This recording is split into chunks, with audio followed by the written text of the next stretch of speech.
Amen, mayong buntag na usab sa matag usa ka nato karon no, mga kaigsunan, mga kaigalaan. So doon na nausab kita itukion karon nga kabuntagon, no? Ngano kini pangutana kini ngano gutomon ang tao, no? So unsa ang imong paborito nga pagkaon?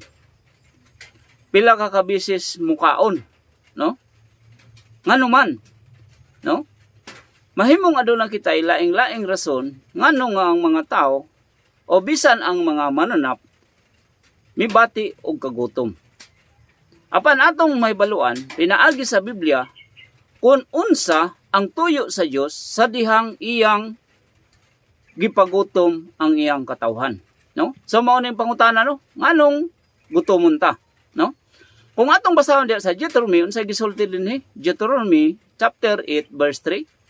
Gipaubos niya kamo og gipagutman og unya gihatagan niya kamo og manna kini usa ka matang sa pagkaon nga wala pa gayod ninyo sukad matilawi og sa inyong mga katigulangan. Gihimo kini sa Ginoo sa pagtudlo kaninyo nga dili lang sa pagkaon mabuhi ang tao kundi sa matag pulong usab sa Ginoo. Amen. So isip tao natay physical body nga nagkinahanglan og physical nga pagkaon ug doon na usab kitay spiritual body nga nagkinahanglan usab nga mukaon aron mabuhi, no?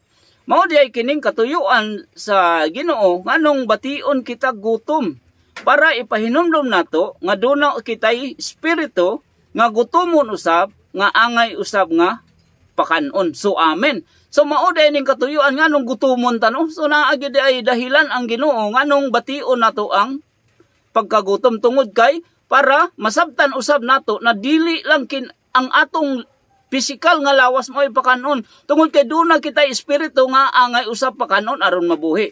So mao nang giingon ni Jesus diya sa Mateo 4:4, apan mitubag si Jesus kaniya, ang kasulatan nag-ingon, dili lang sa pagkaon mabuhi ang tao kundi sa matag pulong usab sa Dios. So amen.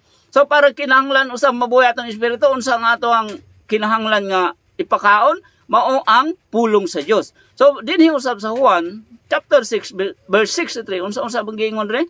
Ang naghatag og kinabuhi mao ang espiritu sa Dios ug dili kini mahimo sa unod, no?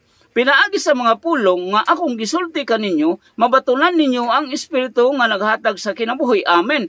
So asa nato mabatunan ang kinabuhi para mabuhi atong espiritu? Walay lain kundi pinaagi sa pulong sa Dios. Amen. So dinhi usab sa Juan chapter 6 verse 68, unsay giingon ri? Mitubag si Simon Pedro kaniya, Ginoo, kang kinsa pa man kami moadto, ikaw lang